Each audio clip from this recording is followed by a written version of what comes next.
Configuration common base configurations లో alpha beta values ని discuss చేసుకుందాం. సో ఈ క్లాస్ లో common collector configuration gamma values ని చూడాలి. So common collector configuration common collector configuration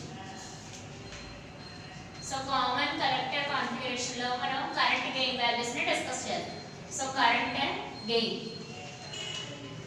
gain gamma. So common collector configuration లో current gain values ని class లో చూడాలి. సో దానికోసం కామన్ కలెక్టర్ కాన్ఫిగరేషన్ డ్రా చేద్దాం. సో కామన్ కలెక్టర్ ఎవరికి పిఎన్పి ట్రాన్సిస్టర్ కి డ్రా చేస్తాం. సో పిఎన్పి ట్రాన్సిస్టర్ మీద మనకి ఎమిటర్ టెర్మినల్, సో ఇది మనకి కలెక్టర్ టెర్మినల్, ఇక్కడ వచ్చేసి మనకి బేస్ టెర్మినల్. సో ఇక్కడ మనం ఇక్కడ కలెక్టర్ కి ఎమిటర్ కి మధ్యలో అవుట్పుట్ సప్లై తీసుకుంటున్నాం. So at the same time base కి కలెక్టర్ కి మధ్యలో ఇన్పుట్ సప్లై తీసుకుంటాం. ఓకే, అటు ఇన్పుట్ అయినా సరే ఇటు అవుట్పుట్ అయినా సరే కలెక్టర్ టెర్మినల్ కామన్ కాబట్టి దాన్ని కామన్ కలెక్టర్ కాన్ఫిగరేషన్ అని చెప్తాం. అటు ఇన్పుట్ సప్లై వోల్టేజ్ కైనా ఇటు అవుట్పుట్ సప్లై వోల్టేజ్ కైనా కలెక్టర్ టెర్మినల్ కామన్ గా తీసుకున్నాం కాబట్టి కామన్ కలెక్టర్ కాన్ఫిగరేషన్. మరి పిఎన్పి ట్రాన్సిస్టర్ కాబట్టి కరెంట్ ఫ్లో డైరెక్షన్ ఈ రకంగా ఉంటుంది. సో ఇది మనకి emitter to base current flow direction. So ఇక్కడ మనం ఐబి వాల్యూస్ ని రిప్రజెంట్ చేస్తాం. సో ఇక్కడ మనం ఐఈ వాల్యూస్ ని రిప్రజెంట్ చేస్తాం. సో అది మనకి ఎమిటర్ కరెంట్, అవుట్పుట్ కరెంట్, ఇది మనకి ఇన్పుట్ కరెంట్. సో ఈ ఐబి అనేది మనకి ఇన్పుట్ కరెంట్ అని తెలిసిన విషయమే. ఐబి అంటే మనకి ఇన్పుట్ కరెంట్, ఇక్కడ ఐ అంటే మనకి అవుట్పుట్ కరెంట్. ఓకే, సో ఇది మనకి పిఎన్పి ట్రాన్సిస్టర్ తీసుకున్నాం కాబట్టి emitter to base current flow direction తీసుకున్నాం. మరి ఇక్కడ కలెక్టర్ ని అటు అవుట్పుట్ కి ఇటు ఇన్పుట్ కి కూడా కామన్ గా తీసుకున్నాం. సో అక్కడ మనకి కరెంట్ గెయిన్ రాసుకున్నప్పుడు output current by input current రాసుకోవాలి. So current gain so current gain gamma is equal to output current by input current. Output current by input current. So ఇక్కడ మనకి output current by input current ని two cases చెప్పాలి. అందులో first case so ఇందులో మనం first case చూసుకోవాలి. First case no signal is applied. అంటే మనం డీసీ వాల్యూస్ చెప్పినాం కదా, అది కేస్ 1 అన్నమాట. అంటే alpha DC is equal to output current IE by input current IB. So signal apply చేసిన కేసులో మనం డీసీ వాల్యూస్ ని కన్సిడరేషన్ లో తీసుకుంటాం. అదే సిగ్నల్ అప్లై చేసిన కేసులో case 2 when signal is applied అంటే సప్లై వోల్టేజ్ ఇస్తున్నప్పుడు అని అర్థం. సిగ్నల్ అప్లై అంటే సప్లై వోల్టేజ్ ఇస్తున్నప్పుడు అని అర్థం. అంటే ట్రాన్సిస్టర్ ని ఆన్ స్టేట్ లో తీసుకొచ్చిన కేసు, ట్రాన్సిస్టర్ ని ఆఫ్ స్టేట్ లో ఉన్న కేసు. సో ఆఫ్ స్టేట్ లో మనకి ఓన్లీ డీసీ వాల్యూస్ మెసేజ్ చేస్తాం. అదే ఆన్ లోకి వస్తే మనం ఏసీ వాల్యూస్ మెసేజ్ చేస్తాం అని చెప్తాం. So alpha AC is equal to delta IE by delta IB. So ఇక్కడ మనం మైనస్ ని కూడా ప్లేస్ చేసుకోవచ్చు. సో మైనస్ ఎందుకంటే జస్ట్ మనకి డైరెక్షన్ ని చెప్పడం కోసం. అంటే యాక్చువల్లీ ఫ్లో అవ్వాల్సిన డైరెక్షన్ లో కాకుండా దానికి ఆపోజిట్ డైరెక్షన్ లో కరెంట్ వాల్యూస్ అనేవి ఫ్లో అవుతున్నాయి. యాక్చువల్లీ మనకి ఐఈ డైరెక్షన్ ఉండాలి, కానీ మనకి ఆపోజిట్ డైరెక్షన్ లో ఫ్లో అవుతుంది. డైరెక్షన్ చెప్పడం కోసం ఇక్కడ మైనస్ సింబల్ ని యూజ్ చేసుకుంటాం అంతే. సో సిగ్నల్ ఇచ్చినప్పుడు ఒక రకంగా ఉంటుంది, సిగ్నల్ ఇవ్వలేనప్పుడు ఒక రకంగా ఉంటుంది. అంటే దాని అర్థం ఏంటంటే transistor of state, transistor on state. Of state లో ఉన్నప్పుడు కూడా సమ్వాట్ కరెంట్ ఫ్లో అవుతుందట. అప్పుడు మన సిచువేషన్ ఏంటి, alpha DC is equal to minus IE by IB అంటే output current by input current. మరి సిగ్నల్ అప్లై చేసినప్పుడు అంటే ట్రాన్సిస్టర్ ఆన్ స్టేట్ లోకి వచ్చినప్పుడు AC values of the current measure చేస్తాం. అంటే delta IE by delta IB కింద కన్సిడరేషన్ లో తీసుకుంటాం. సో ఇది మనకి కామన్ కలెక్టర్ కాన్ఫిగరేషన్ లో కరెంట్ గెయిన్. మరి దీన్ని మనం ఈక్వేషన్ పరంగా కూడా డిస్కస్ చేసుకోవాలి. సో అది మనం ఫస్ట్ ఈ ఈక్వేషన్ తో డిస్కస్ చేద్దాం.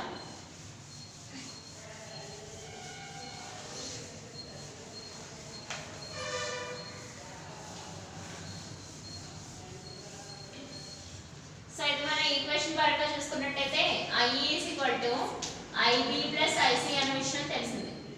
IE is equal to IB plus IC అనే విషయం మనకు తెలిసింది.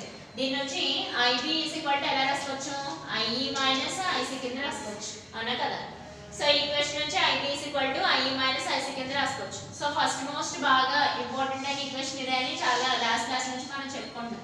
దాని నుంచి డ్రా చేసిన అంతే. కానీ మనకి గామా ఈజ్ ఈక్వల్ టు ఏమని తెలుసు, ఐఈ బై ఐబి అనే విషయం తెలిసింది, అవునా కదా. సో ఇక్కడ ఐబి ప్లేస్ లో ఐఈ మైనస్ ఐసీని రాసుకుందాం. సో ఐబి ప్లేస్ లో ఎవరిని ప్లేస్ చేసుకుందాం, ఐఈ మైనస్ ఐసీని ప్లేస్ చేసుకుందాం. సో ఈక్వేషన్ వచ్చి so gamma is equal to IE by, so placing IE minus ఐసీని ప్లేస్ చేసుకున్నట్టయితే మన ఈ డినామినేటర్ లో ఐఈ కామన్ తీసేద్దాం. సో డినామినేటర్ లో మనం ఐఈని కామన్ తీసేద్దాం. డినామినేటర్ లో మాట్లాడుతుంది, న్యూమరేటర్ లో కాదు, డినామినేటర్ లో ఐఈని కామన్ తీద్దాం. So gamma is equal to IE by, so ఐఈని కామన్ తీసేస్తే 1 minus IC by IE. So నేను డినామినేటర్ లో ఐఈని కామన్ తీసాను. సో డినామినేటర్ లో ఐఈని కామన్ తీసుకున్నాను. ఆ రకంగా చూసుకుంటే 1 minus IC by IE. So ఇక్కడ మనకి ఐఈ క్యాన్సిల్ అవుతుంది. So gamma is equal to 1 by 1 minus IC by IE. కానీ మనకి తెలుసు ఏమని, common base configuration alpha is equal to IC by IE అనే విషయం తెలిసింది. సో అది ఏ కాన్ఫిగరేషన్ వచ్చింది, కామన్ బేస్ కాన్ఫిగరేషన్ నుంచి మనకి alpha is equal to IC by IE అనే విషయం తెలిసిన విషయం. So gamma is equal to 1 by 1 minus alpha. So గామాకి దీనికి రిలేషన్ అన్నమాట. సో గామాకి ఆల్ఫాకి రిలేషన్. సో గామాకి ఆల్ఫాకి రిలేషన్ చెప్పంటే ఏం చెప్తాం, gamma is equal to 1 by 1 minus alpha. Since alpha is equal to IC by IE from common base configuration. Common base configuration from common base configuration.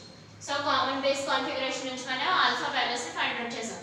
Alpha అన్న, beta అన్న, gamma అన్న మనం current gains గురించి మాట్లాడుకుంటున్నాం, ఓకేనా. So ఆ కేసులో voltage gains మళ్ళీ డిఫరెంట్ లెటర్స్ తో నోటేషన్ చేస్తారమ్మా, అది మీకు ఈ లెవెల్లో వస్తుంది. So alpha is equal to IC by IE అనే విషయం మనకు తెలిసిన విషయం. కానీ మైనస్ ఎందుకు కన్సిడరేషన్ లో తీసుకోమంటే మైనస్ ఓన్లీ డైరెక్షన్ చెప్పడానికి, అంటే కరెంట్ ఫ్లో డైరెక్షన్ ని చెప్పుకోవడానికి అంతే. జనరల్లీ మనం ఐసీ బై ఐఈ తీసుకుంటున్నాం అంటే మనం డీసీ వాల్యూస్ తీసుకుంటున్నట్టే లెక్క. ఏసీ వాల్యూస్ అంటే చేంజెస్ వస్తాయి, అవి మీరు ప్రాక్టికల్స్ ల్యాబ్ చేసినప్పుడు క్యాలిక్యులేషన్ చేస్తే సరిపోతుంది. సో ఇదంతా మనకి కామన్ కలెక్టర్ కాన్ఫిగరేషన్ లో. ఇక్కడతో మనకి ఈక్వేషన్స్ కంప్లీట్ అవుతాం, ఇంకా ఉన్నాయి ఈక్వేషన్స్. కానీ అన్ని చిన్న చిన్న ఈక్వేషన్లే, మీరు కన్ఫ్యూజ్ లేకుండా జాగ్రత్తగా చేసుకోవాలి. ఇక్కడ ఈ రకంగా కామన్ తీయాలనే విషయం తెలుసుకోవాలి. నెక్స్ట్ అది మనకి ఆల్ఫా అనే విషయం కూడా గుర్తుండాలి, ఓకే. సో నెక్స్ట్ కంటిన్యూషన్ మళ్ళీ ఈ ఈక్వేషన్ తోనే స్టార్ట్ అవుతుంది. మళ్ళీ I is equal to IB plus IC. So మళ్ళీ ఆ ఈక్వేషన్ నుంచి మనం డిరైవ్ చేసుకోవాలి. మళ్ళీ ఆ ఈక్వేషన్ దాన్ని ఏం రబ్ చేయగలరు. So I is equal to IB plus IC నుంచి మళ్ళీ తీసుకోవాలి. కానీ మనకి తెలిసిన విషయమే, from common base configuration, from common base configuration, common base configuration. So from common base configuration ఐసీని ఇలా రాసుకోవచ్చు కదా, alpha into IE plus ICBO. Leakage currents last class చెప్తున్నాం కదా. సో మైనారిటీ క్యారియర్స్ వల్ల లీకేజ్ కరెంట్స్ అనేవి మనకి ప్రొడక్షన్ అవుతాయని లాస్ట్ క్లాస్ లో ఆల్రెడీ చెప్పుకున్నాం. కానీ ఇది మనకి common base configuration with emitter open, ఆ విషయం కూడా లాస్ట్ క్లాస్ లో చెప్పుకుంది. సో దీన్ని ఐసీ, ఈ ఐసీ వాల్యూస్ ని ఈ ఈక్వేషన్ లో సబ్స్టిట్యూట్ చేయాలి. ఇది ఈక్వేషన్ 1 అనుకుంటే సబ్స్టిట్యూటర్ IC is equal to alpha into IE plus ICBO in equation 1. So equation 1 లో substitute చేయండి.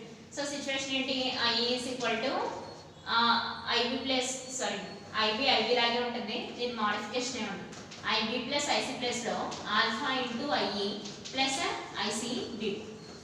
ఓకే. సో ఇక్కడ మనకి ఏ సైడ్ టర్మ్స్ కామన్ ఉన్న టర్మ్స్ ని ఒక చోట రాసుకున్నట్టయితే, సో ఇక్కడ మనకి ఐఈ, ఇక్కడ మనకి plus alpha into I. So ఇటు సైడ్ తీసుకొస్తే మనకి మైనస్ ఆల్ఫా ఇంటూ ఐ అవుతుంది. సో ఆ విధంగా మనం మ్యాథమెటికల్ డెరివేషన్స్ చేసుకుంటే వెళ్ళడమే. కానీ రాసుకునే విధానం జాగ్రత్తగా రాసుకోవాలి. Alpha into I that will be equal to IB plus ICBO.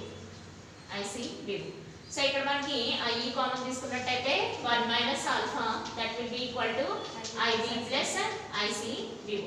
So ఇక్కడ 1 మైనస్ ఆల్ఫా మనకి మల్టిప్లికేషన్ ఉంది, అటు సైడ్ తీసుకెళ్తే ఏమవుతుంది మనకి division. So IE is equal to IB by 1 minus alpha plus ICBO అని చెప్తాం. ICBO by 1 minus alpha. ICBO by 1 minus alpha. So ఇక్కడ మనం అబ్జర్వ్ చేసుకున్నట్టయితే ఇది మనకి gamma is equal to IE by IB. అవునా? సో ఈ రకంగా చూసుకున్నా IE is equal to gamma into IB అని రాసుకోవచ్చు. సిన్స్ ఈ గామా ఈ 1 మైనస్ ఆల్ఫా రెండు మనకి రిలేటెడ్ అని ఇందాకే చెప్పుకున్నాం. అవునా? సో ఆ రిలేషన్ ని ప్రూవ్ చేయడం కోసం ఇలా రాసుకుంటే సరిపోతుంది. Okay, gamma is equal to IE by IB. ఇక్కడ లీకేజ్ కరెంట్స్ వాల్యూస్ చెప్పాల్సిన అవసరం లేదు. అంటే కామన్ బేస్ కి CBO, ఆ కామన్ ఎమిటర్ కి CEO అవన్నీ రాసుకున్నాం కదా. ఇక్కడ CCO అని రాయాల్సిన పని లేదు. ఓకే, ఇక్కడ CCO అంటే లీకేజ్ కరెంట్స్ పెద్దగా ఏమి ఉండవు. అంటే లీకేజ్ కరెంట్స్ ఉంటాయి కానీ ఇక్కడ మైన్యూట్ గా తీసుకుంటాం అంతే. మనం ఓన్లీ CEO మీద ఎక్కువ కాన్సంట్రేషన్ పెడతాం. అంటే common base, common emitter with base open. ఇది మనకి ఇది ఎమిటర్ ఓపెన్, ఇది మనకి బేస్ ఓపెన్. ఓకే, కానీ మనకి CCO అని రాసుకోవాల్సిన అవసరం లేదు. ఇది మైన్యూట్ గా తీసుకుంటాం అన్నమాట. అందుకని ఇది రాయాల్సిన పని లేదు. దీని నుంచి alpha is equal to gamma is equal to 1 minus alpha అనే రిలేషన్ ని మాత్రం తెలుసుకోవాలి. ఆ విషయం ఇందాకే ఆల్రెడీ డిస్కస్ చేసాం. So gamma is equal to 1 minus alpha. Okay, so ఇది కాకుండా మనకి relation between alpha, beta, gamma అని ఒక 5 మార్క్స్ క్వశ్చన్ అడుగుతారు. ఆ క్వశ్చన్ అడిగినప్పుడు ఇదంతా రాయాలి answer. First common base configuration, తర్వాత కామన్ ఎమిటర్ కాన్ఫిగరేషన్, తర్వాత కామన్ కలెక్టర్ కాన్ఫిగరేషన్. కానీ అక్కడితో అయిపోలేదు. మీరు ఆల్ఫాకి బీటాకి రిలేషన్ కూడా రాసుకోవాలి. ఆల్ఫాకి బీటాకి రిలేషన్ కూడా రాసుకోవాలి. అది ఎలా రాసుకుందాం అనేది ఇప్పుడు ఒకసారి డిస్కస్ చేయాలి. సో ఆల్ఫాకి బీటాకి రిలేషన్ రాసుకుందాం. అది రాసుకుని ఇది కూడా ప్రూవ్ చేయాలి. ప్రూవింగ్ అంటే పెద్ద ఏమి ఉండదు, మొత్తాన్ని ఈక్వల్ గా చూపించడం అంతే. ఓకే, సో ఇప్పుడు ఆల్ఫాకి బీటాకి రిలేషన్ రాసుకుందాం. కానీ ఈ ఈక్వేషన్ వాటికి చాలా ఇంపార్టెంట్ అమ్మా. E is equal to IB plus IC అనేది చాలా important. At the same time common base configuration లో వచ్చే alpha IC is equal to alpha into IE plus ICBO అనే రిలేషన్ కూడా చాలా ఇంపార్టెంట్. మీరు అవి ఏంటంటే జాగ్రత్తగా చూసుకొని చేయాలి. ఏ మాత్రం తప్పు వచ్చినా ఆల్ఫా బీటా గామా రిలేషన్స్ తప్పు వచ్చేస్తాయి. సో ఇక్కడ మనం gamma is equal to 1 minus alpha అని ప్రూవ్ చేసాం. అక్కడి వరకు ఓకే. బట్ కానీ alpha is equal to common base configuration నుంచి ఎలా రాస్తాం మనం? కామన్ బేస్ అంటే IC by IE. అవునా కదా? నెక్స్ట్ ఇదంతా మనకి కామన్ బేస్ నుంచి. నెక్స్ట్ ఇది మనకి beta. Beta is equal to ఎక్కడి నుంచి తెచ్చుకుంటే మనం? Common emitter. అవునా? సో బీటా ఎక్కడి నుంచి తెస్తాం మనం? Common emitter. ఇదే అవుతుంది మరి మనకి IC by IB అవుతుంది. అవునా కదా? సో ఇక్కడ మనకి alpha current gain common base నుంచి, beta current gain common emitter నుంచి రాసుకున్నాం. ఈ విషయాలన్నీ లాస్ట్ లో ఆల్రెడీ చెప్పుకున్నాం. బట్ కానీ మనం ఈ రకంగా డిజైన్ చేసుకోవచ్చు. చూడండి, మనకి ఈ విషయం తెలుసు ఏమని? IE is equal to IB plus IC అని. అవునా? సో ఈ ఈక్వేషన్ నుంచి IB is equal to ఇలా రాసుకోవచ్చు, IE minus IC అన్న కూడా రాసుకోవచ్చు. అవునా కదా? So IB is equal to IE minus IC అని రాసుకోవచ్చు. సో ఆ రకంగా చూసుకున్నా మనం ఏం చేయాలంటే ఇక్కడ మనకి IB ప్లేస్ లో, సో ఇక్కడ IB ప్లేస్ లో IE minus IC ని సబ్స్టిట్యూట్ చేద్దాం.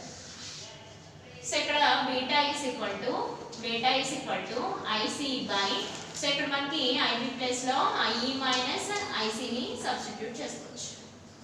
ఓకే, సో ఇక్కడ beta is equal to IC by IB place లో IE minus IC ని సబ్స్టిట్యూట్ చేస్తున్నాం. ఓకే, సో ఇప్పుడు మనం ఈ రకంగా రాసుకోవచ్చు దీన్ని. సో ఇక్కడ beta is equal to IC by, ఇక్కడ మనం IE కామన్ తీస్తున్నాం. IE డినామినేటర్ లో కామన్ తీస్తున్నాం. ఒకసారి రౌండ్ అప్ చేస్తున్నాం, జాగ్రత్తగా అబ్జర్వ్ చేయండి. సో IE కామన్ తీసుకున్నట్టయితే ఇది మనకి 1 మైనస్ IC బై IE అవుతుంది. IC బై IE అవుతుంది. ఓకే, సో నేను డినామినేటర్ లో IE కామన్ తీస్తే ఏమవుతుంది? 1 minus IC by II. Okay, so ఇక్కడ మనకి బీటా ఈజ్ ఈక్వల్ టు దీన్ని ఎలా రాసుకోవచ్చు? IC by IE is equal to 1 minus IC by IE. So ఈ రకంగా రాసుకోవచ్చా? రాసుకోకూడదు, కన్ఫర్మ్ గా రాసుకోవచ్చు. సో ఇక్కడ డినామినేటర్ ఉందని మళ్ళీ న్యూమరేటర్ లో తీసుకెళ్ళి రాసుకున్నాను అంతే, డివిజన్. కానీ మనకి తెలుసు IC బై IE అంటే ఏంటి? మనకి రిలేషన్ ఆల్ఫా. అవునా? అది కూడా ఏ కాన్ఫిగరేషన్ నుంచి? Common base configuration. So beta is equal to, so ఏ రకంగా రాసుకోవచ్చు? Beta is equal to alpha by 1 minus alpha. Beta is equal to ఎలా రాసుకోవచ్చు? Alpha by 1 minus alpha. Okay, so అలా కాకుండా మనం ఈ రిలేషన్ ని కూడా తెలుసుకోవచ్చు. ఏ రకంగా? సో దీన్ని మళ్ళీ మల్టిప్లై చేద్దాం. బీటా ఇంటూ ఇది ఒక రిలేషన్, ఇది చాలా ఇంపార్టెంట్ రిలేషన్. ఓకే. సో ఇది మనకి gamma is equal to 1/1 minus alpha ఒక relation. Next beta is equal to alpha by 1 minus alpha ఒక రిలేషన్. ఓకే, ఇలా జాగ్రత్తగా అన్ని డిరైవ్ చేసుకుంటూ వెళ్ళాలి. ఏమాత్రం చిన్న డేవియేషన్ వచ్చినా మొత్తం అంతా మిస్టేక్ వచ్చేస్తుంది. So beta into 1 minus alpha is equal to alpha, అవునా? సో దీని నుంచి beta minus beta alpha that will be equal to alpha. So ఇక్కడ మనం beta is equal to, so దీన్ని ఎలా రాసుకుంటే బీటా ఆల్ఫా. సో ఇక్కడ నుంచి మనం